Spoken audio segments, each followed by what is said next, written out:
नमस्कार किसान साथियों, स्वागत है आप सभी का एक बार फिर से मालवा की खेती यूट्यूब चैनल पे। किसान साथियों, जब लहसुन की फसल 80 से 90 दिनों के बीच गुजरती है तो हमें अपने खेतों में कुछ विकार देखने को मिलते हैं। लहसुन के पत्तों के अंदर से पत्ते निकलने लगते हैं, जिससे कि हम लहसुन की जो वैरायटी देखते हैं बाद में वो ख़राब हो जाती है। यानी हमारी भाषा में उसे बोले तो जब हम उस पौधे को उगाड़ते हैं तो जो हमें लहसुन दिखाई देती हैं उसके जो ना तो सही तरीके से पर्दा होता है और ना ही उसकी जो कलियां एक समान जमी होती हैं। अपनी भाषा में इसे बोले तो दादली लहसुन बोलते हैं। किसान साथियों, या लहसुन उगने की समस्या भी इसे हम कह सकते हैं, क्योंकि फिर इसमें जो ये बाहर कलियां निकल आती हैं बाद में उगने भी लगती हैं। तो किसान साथियों, ये एक बहुत बड़ी समस्या नहीं है।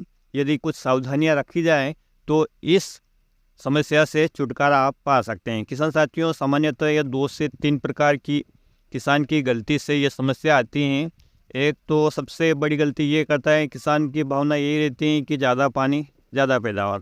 हालांकि आपने आपकी लहसुन की फसल में जब फर्स्ट स्टेज थी तब तक ज़्यादा पानी दिया है, तब तक तो इस समस्या का सामना आपको नहीं करना पड़ेगा। लेकिन जैसे ही आपके लहसुन की गांठ में कलियां बनना शुरू हो गई और आपने यदि उसमें ज़्यादा पानी दिया तो ये समस्या आ सकती है। दूसरी एक गलती है किसान साथियों, आवश्यकता से अधिक यूरिया का प्रयोग करना। जैसा कि आप जानते हैं कि यूरिया का जो काम होता है, यानी नाइट्रोजन का जो काम होता है, वो पौधे की वानस्पतिक वृद्धि के लिए होता है।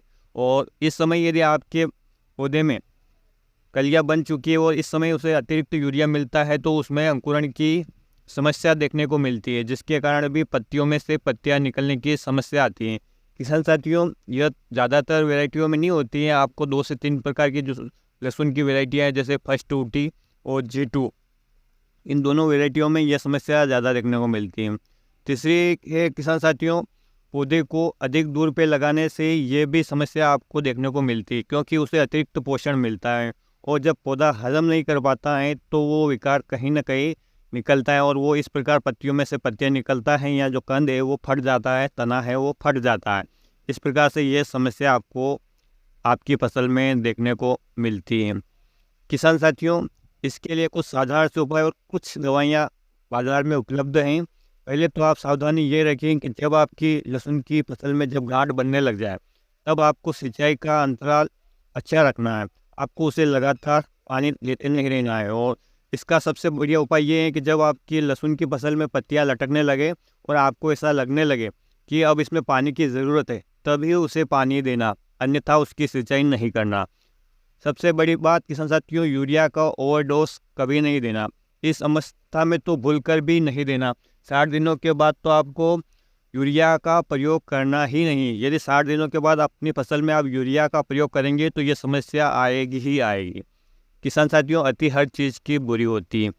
यदि आपने सिंचाई को भी कंट्रोल कर लिया और यूरिया का भी प्रयोग नहीं किया, फिर भी यदि किसान साथियों आपको ये समस्या देखने को मिलती है तो इसके लिए बाज़ार में कुछ दवाइयाँ उपलब्ध हैं। लेकिन जो दवा मैं आज आपको बताने वाला किसान साथियों, यदि आप इसका प्रयोग करते हैं तो आपको 101% रिजल्ट मिलते हैं। और जो बाकी जो दवाइयाँ हैं उसका यदि आप प्रयोग करते हैं तो आपको उसके 70 से 80% रिजल्ट मिलते हैं। जो किसान साथियों, जैसा आपने देखा होगा कि जब हमारे पौधे बरसात में ग्रो करते हैं लेकिन सर्दियों में आकर वो रुक जाते हैं, उनके पत्ते भी झड़ जाते हैं, पौधे खड़े रहते हैं, नहीं तो उनमें कोई विकास होता है और वैसे ही सुस्त पड़े रहते हैं। और जैसे ही फिर से उन्हें पानी मिलता है, मौसम अनुकूल होता है, तो वो अपनी एक अवस्था से बाहर निकल के फिर से हरे भरे होने लगते हैं। तो इस अवस्था को डोरमेंसी की अवस्था कहते हैं, यानी पौधे इस सुप्त अवस्था में चले जाते हैं। और यदि हमारी लहसुन की फसल में ये समस्या आती है तो हमें भी उसे सुप्त अवस्था में डालना पड़ेगा, ताकि कुछ दिनों के लिए उसमें जो पौधे में जो विकास हो रहा है वो रुक जाए। उसकी आंतरिक गतिविधियाँ चलती रहेगी लेकिन वो जो पौधे का जो विकास है वो रुक जाएगा, जिसके कारण जो ये हमारे लहसुन की फसल में जो अंकुरण की समस्या आ रही है, कलियां अंकुरण की समस्या आ रही है, पौधों के पत्तियों में से पत्तियां निकल रही, ये सब रुक जाएगी। और जो पौधे खराब हो चुके थे वो वहीं पे वहीं रुक जाएंगे और नए पौधों में जिनमें ये समस्या आने वाली थी वो भी वहीं पे वहीं रुक जाएगी। यानी उनका फिर किसी भी प्रकार से उनमें इस प्रकार से फुटाव नहीं होगा, पत्तियों में से पत्तियां नहीं निकलेगी, कंद नहीं फटेगा। हालांकि आप बोरोन की डिफिशिएंसी से भी देखते हैं कि कंद का आकार फट जाता है। लेकिन किसान साथियों, बोरोन का प्रयोग करने के बाद भी यदि आप इस प्रकार की समस्या देख रहे हैं तो आप जो मैं दवाई बता रहा हूँ उसका प्रयोग कर सकते हैं। डोरमेंसी हार्मोन्स का प्रयोग आपको करना है किसान साथियों, और बाज़ार में इसके लिए जो सबसे बेस्ट दवा है अभी तक वो है माइक्रो केमिकल्स का एक प्रोडक्ट आता है, डार्विन के नाम से आता है। लहसुन और प्याज की खेती करने वाले किसान भाई से अच्छी तरीके से पहचानते हैं। इसका डोज आप 50 ml 15 लीटर पंप के हिसाब से स्प्रे कर सकते हैं।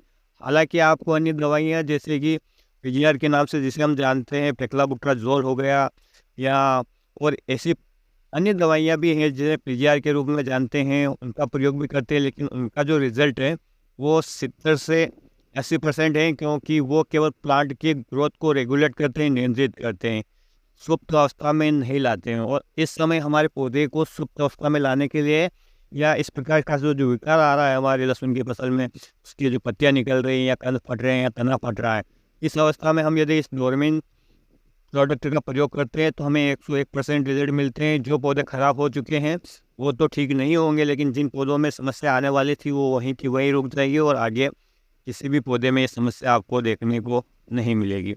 तो इस प्रोडक्ट का किसान साथियों प्रयोग कीजिए, और अपनी फसल यदि आपने ऊटी लगा रखी है या G2 लहसुन की जो वैरायटी लगा रही है या तुलसी जो वैरायटी है उसमें भी ये समस्या आपको देखने को मिलती है, तो ये जब प्रयोग करेंगे आप, ये जो दवाई का स्प्रे करेंगे, तो उसके बाद आपको इन वैरायटियों में किसी भी प्रकार की कोई समस्या देखने को नहीं मिलेगी। किसान साथियों, उम्मीद करता हूँ कि ये वीडियो आपको पसंद ज़रूर आएगा, और यदि आपको ये वीडियो अच्छा लगा है तो इस वीडियो को लाइक कीजिएगा, चैनल को सब्सक्राइब कीजिएगा, अन्य किसान भाई के हित में इस वीडियो को शेयर ज़रूर कीजिएगा। फिर मिलते हैं एक नए वीडियो में एक नई जानकारी के साथ। तब तक के लिए जय हिंद, जय जवान, जय किसान।